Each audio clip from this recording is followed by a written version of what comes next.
Hello, welcome to Tuesday with Tammy. Happy Tuesday. It is April 28th, 2020, and today I want to talk to you about your value and how your value is not affected by everything going on in the world today. Your value, your self-worth is yours to own and to live out. And so I get it. Things are failing, things are falling apart, things are challenging right now for most of us in some way, shape, or form, whether it's job loss or shifting roles or trying to do homeschooling with our kids and while working or not, parenting and marriage and keeping up with family. Like there's a lot of shifting happening right now in our roles, our responsibilities, our tasks, the way things look, our preferences, how we'd rather be doing things. And so this topic of your value not being affected is something that I want to talk about because I get it. I understand that when we feel like we're failing as a parent, or if there is something going on with our work and we're not sure if we're doing a good job, or if we've had to take a pay cut, or it looks like things are unfair around us, that other people aren't being treated the same way that we're being treated, it can really affect our sense of self-worth. It can affect our feelings of being a valuable person, of valuing what we stand for and what we believe in. It can really take its toll on us when we continue to have uncertainty about how we're showing up as a parent, how we're showing up as an employee, how we're showing up online or with our family and friends, and it doesn't feel like it's all just clicking and working just fantastic, right? But ultimately, at the end of the day, your value is not affected. Your value, your unique value in the world, your unique existence in the world is already there and stable.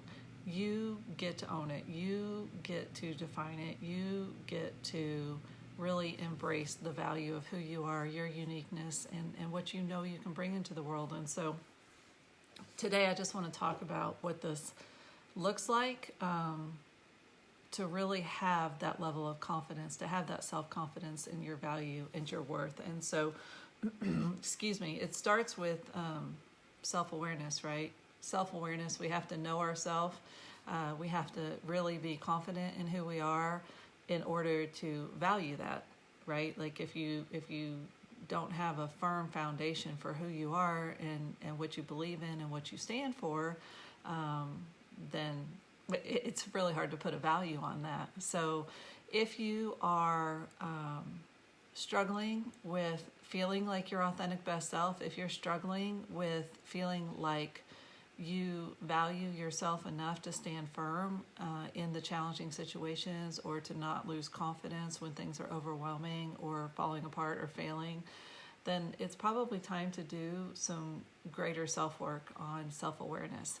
Because again, if you have a good self-awareness, and not that this is a stable thing, like you figure out who you are, your authentic true self, and then it never changes or shifts, because it will change and shift. You're going to continue to have life experiences, and you're going to continue to have challenging events in your life that are going to mold and shape your true self and your beliefs. But at any particular point in time, you have an authentic best self. You have an authentic self that isn't trying to measure up to the people on social media, or being influenced to change what you believe all the time by what's coming out on the news, or with the relationships in your family, or based on your circumstances. And so today I'm just talking about your value is yours to define and own based on your authentic true self. And so doing this self-awareness work is going to help you lay that foundation. Okay, so what does it even encompass? What does it even mean to know your authentic self, to know your true self? Well, you've got to look at all the pieces. You got to look at your beliefs and where those come from and challenge them and make sure that they're your beliefs. You have values. You have top set of values. You know, there's lots of different things you can do out there to kind of assess your values, but where do you make most of your decisions from? Where do you want to make most of your decisions from? Like, what characteristics of other people do you value, and what do you value for your own life? And then your standards, you know, what are you willing to tolerate? Maybe this comes with the idea of boundaries, but what are your standards for yourself, for your way of living, for the people in your family, for the way people treat you? What are your standards? Your strengths, your weaknesses, your goals, your dreams, your attitudes, your passions, and then, of course, your definition of success. All of that is your authentic best self, your authentic self. I'm just going to look on here on my computer real quick because I don't see anybody on my phone online. Just checking to see if anybody is commenting that I can't see. Nope, not yet. I don't think so. Hopefully you can hear me. Hopefully you can have volume because I've got these headphones on and I hope that they're working. So if you're on here, give me a thumbs up and let me know if the volume is working right now because I can't tell if the volume is fully up. Okay, and working on my headset. All right, so hi Audra, hi Heather, thanks for being on here. Can you hear me okay? Give me a thumbs up if you can, or leave me a comment. All right, so today we're just talking about the fact that our value is rooted in our self-worth, and our self-worth is rooted in our self-awareness and knowing our true self, our best self. Thanks for the thumbs up. All right, good.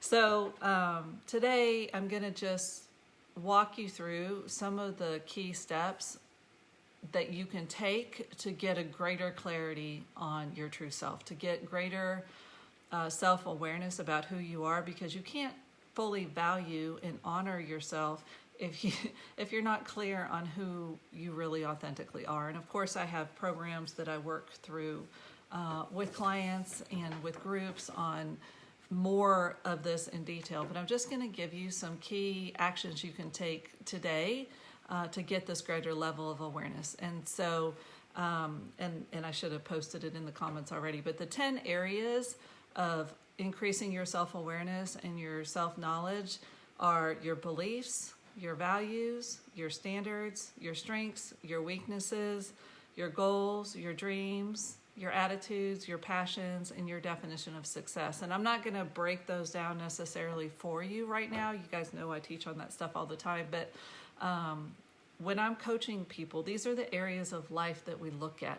What are your beliefs, your values, your standards, your strengths, your weaknesses? This is your authentic best self. This is your true self. Maybe it's not the best by anybody else's standards, but this is your true self, and this is what you need to value. This is the foundation for where you need to operate out of to have that joy and fulfillment every day, to feel that sense of success in your life.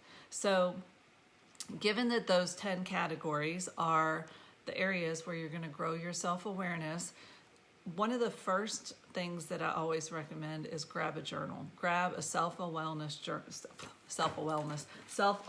journal. It can be anything, right? It can be any spiral notebook. But break it down into these 10 parts, into these, and these aren't the facets of life that I talk about. This is different. Break it down into these 10 parts. Because what I want you to do is I want you to add to this journal as you get a greater self-awareness, as you do this work to discover more about yourself and more about what makes you you, the unique, amazing you that God created you to be on this earth.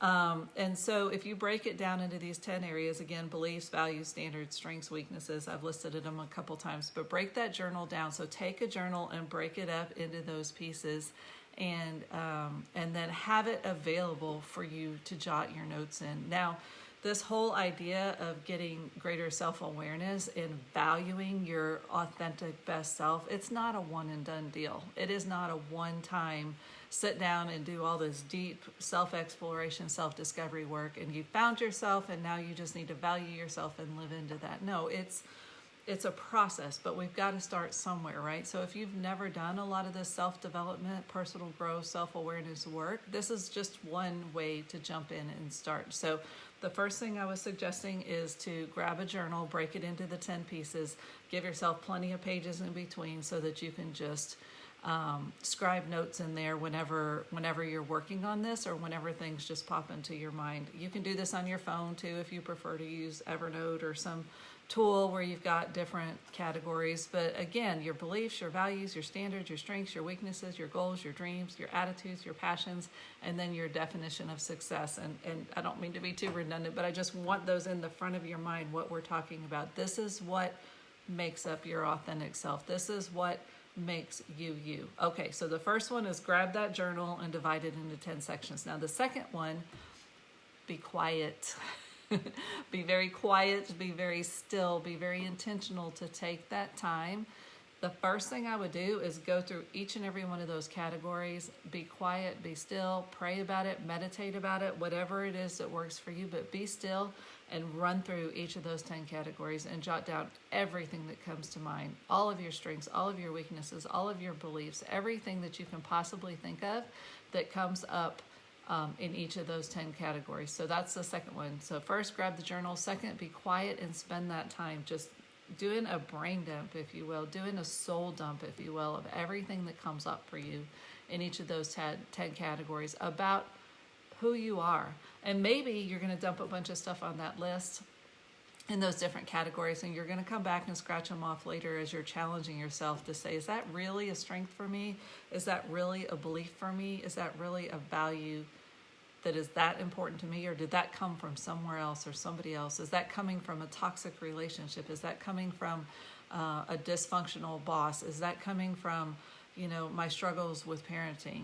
Just because our circumstances are challenging and trying and hard, that does not change who you are. That does not change your value. You are not affected by the circumstances and the relationships in your life. This is about knowing your true self and valuing that so you can stick to it. Okay, so then the third one, this idea of self-evaluations, and this is going to take a little more work. This is maybe grabbing some of the tools that are out there. I love Strength Finders. It's put out by Gallup. I think there's 34 strengths, but it gives you that whole rundown of your top strengths and then your weaknesses, and then it gives you a whole lot of analysis about what that might mean in your life. These things are not 100% accurate. Of course, it's going to be based on when you took the assessment and how you filled it out, and it can change from year to year or even month to month a little bit, but generally speaking, your top 5 or 6 core strengths are going to come out. And so Strength Finders is one, and then all the personality tests that are out there. The Enneagram is really popular right now. There's Myers-Briggs and DISC and so many of these personality tests that have been around for a long time. This self-evaluation evaluation step is about really making time to do the work, because oftentimes you may have taken that test for a job, or you may have taken it in some therapy or something, but you haven't looked back at it in a while. I actually just went through all of my Strength Finders a couple days ago, and it took me a good hour to read through the assessment of each of those strengths and what they mean. And I rejected some of them. Some of them are not really reflective of who I feel like I authentically am, but some of them really enlighten me about why I think the way I do, why I do what I do. And then some of the weaknesses, it's really important to identify those weaknesses and say, you know what, I either need to work on enhancing or developing those weaknesses, or I need to find somebody else to support me in those, because it is wasting too much of my time and I'm not focused on my strengths, which I always highly recommend. Pour more into your strengths, work more in your strengths, and identify those weaknesses and figure out another way to handle things that come up in your areas of weakness. Okay, not to get off on that too much. So this third one was self-evaluation. This is about figuring out who you truly are, not just who you want to be, not just who you've determined in your mind that you have to show up, or your parents have told you how you have to show up, or you have a spouse or influences on social media, whatever it is that is telling you who you have to show up and be. This is about figuring out who you truly are, who your strengths and weaknesses are. Again, if you've got this journal divided into these 10 categories, you can take those assessments, you can take those evaluations that you're doing and then make your own notes in there about what's coming out for you. What is really what you believe to be your true self. Okay.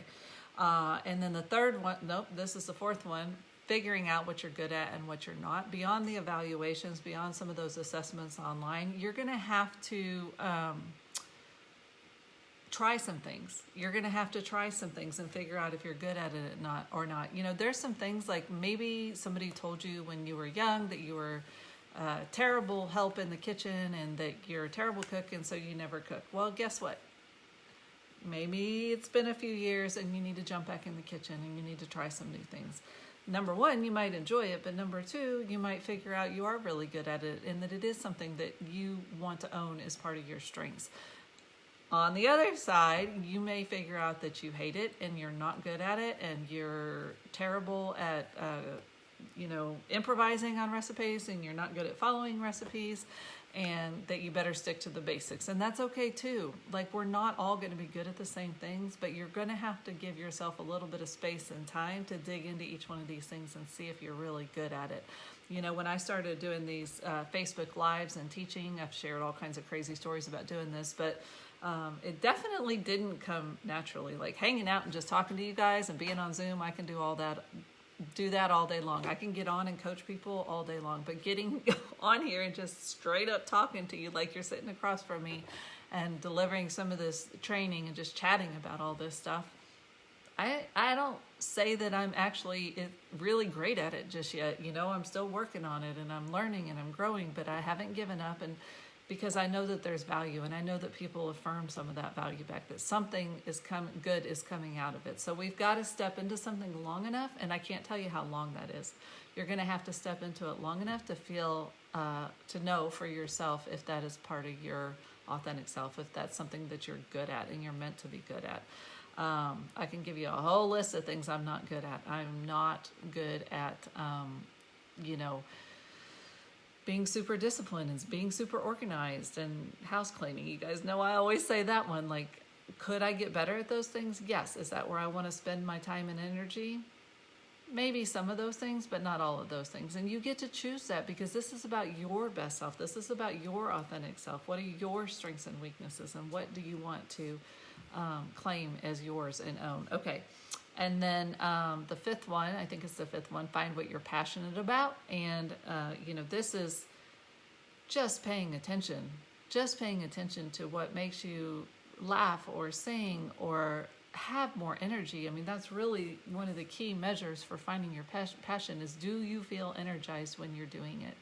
When I am coaching clients one-on-one or in group, when I am talking to people about the ideas for their life and their strategies and where they could grow and expand their business or their relationships, I am energized. I am passionate. I am fired up. This is a passion for me. When I started doing triathlon trainings, I was so scared of some of the pieces of that. There's swimming, biking, running. I've never been a good runner, but I did it and I stayed in it. And I figured out the part that I loved the most was the biking. And I had to figure out why, what was happening for me in that. It was that I got to look at people's yards and check things out faster. It was that I'm a speed freak, whether it's on a jet ski or a bike or in my car.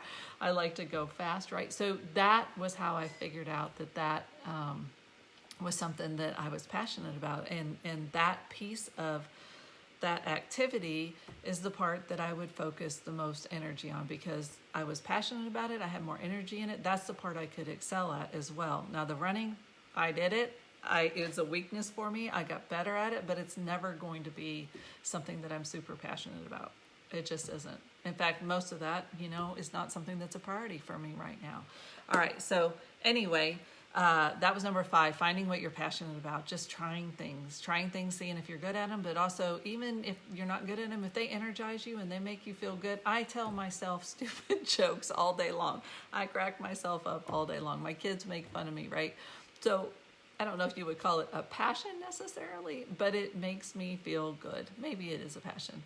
Cracking myself up makes me feel good. It is a great tool for me to use to lift my mood and to laugh at myself and to get humble with myself. So, just keep trying these things, and then just use that journal to recognize which one of those energize you, which one of those make you feel better about yourself, right?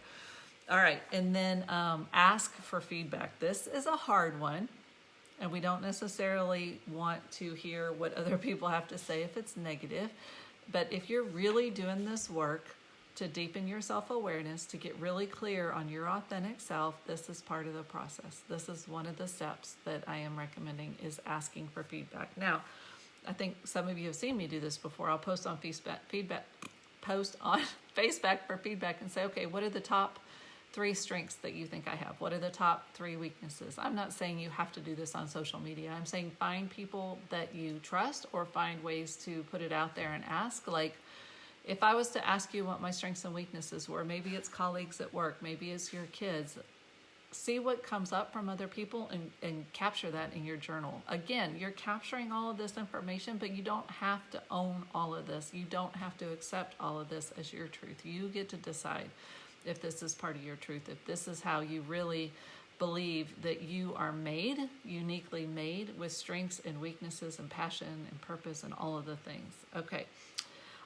And then the last one that I'm going to talk about, I think it's number 7, is just assessing your relationships. Assessing your relationships. And again, this is about growing self-awareness. So assess those relationships. Are you showing up consistently in your values and your beliefs in all of your relationships?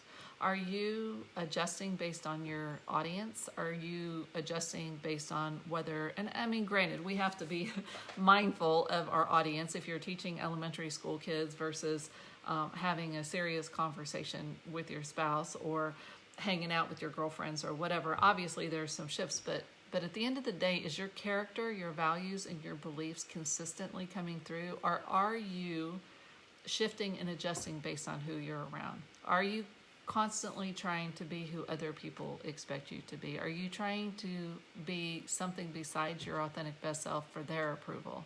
It's really important to look at all of your relationships and decide and be aware how you're showing up in each of them. Is it your best self? Is it not even your best self? Is it your authentic self that's showing up in there? And if it's not, it's time to evaluate that relationship. And I'm not going to go all into that right now, but you either need to get really, really clear on who you are and show up more consistently in all of your relationships, or you need to take a step back and say, you know what, maybe this relationship isn't serving me all that well. I mean, obviously there's relationships that aren't optional, with our kids, with our employer, with whatever. Maybe they are more optional than we think, but relationships is a really good way to evaluate and become more aware of your authentic self, your true self, and to see if you are showing up consistently in that. Okay, so that's pretty much it for these 7 steps that I'm suggesting for today. But the idea here is that this is a journey to knowing your best self. This is the journey to really gain awareness on your true self. And this is not an easy one and done. I'm just throwing it out there and suggesting that we all need to be intentional about the process. We need to have that journal that, and you can come up with your own categories, those 10 categories, and I'll put it in the blog post and I'll post it back on here too. But those 10 categories are just great areas of your life to say, who am I? Who am I truly in each of these categories? What are my beliefs? What are my strengths? What are my weaknesses? What are my dreams? What are my passions? What are my goals, right? What is my definition of success? Not the world's, not social media's, not the news, not based on if you lost your job during this time, not based on if your marriage is falling apart, not based on the coronavirus limiting your access to your normal everyday things, not anything, but you, yourself. How you're showing up and how you're responding should always be based on your authentic self, right? And so today's whole Tuesday with Tammy isn't about coaching you on how to show up as your best self, but I am just suggesting that if you do this work to raise your self-awareness and get really clear on who you are, then you can own it. Then you need to value it. Your value is based on who you believe you really are, who you believe you were made to be. You know, for me, it's absolutely rooted in who God says I am and who I believe God made me to be. You need to find your truth. You need to own your truth of who you are, because your value is rooted in that. That is your foundation for your self-worth. That is your foundation for your value, not all the crap the world throws at us. And there's plenty of that to tell us we're not good enough. There's plenty of that to tell us we're not worthy. There's plenty of that to tell us that we need to be anxious and depressed and sad and overwhelmed and fearful. But when you are truly grounded in who you believe your authentic self is, and you value that, you're going to navigate everything so much better. You're going to show up as you, despite what the world's thrown at you, despite what other people's opinions are. Maybe you're going to have to start interviewing for a new job. Maybe you're going to have to start doing more on social media. Maybe you're going to have a hard conversation with family or friends. Maybe you're going to have to look really hard at if you're in the job that you're meant to be in after all of this is over. Whatever it is, if you're not really self-aware of who you authentically are, you're going to ebb and flow and be totally stressed out in the chaos of figuring this out, of navigating the challenging times, with social isolation or without.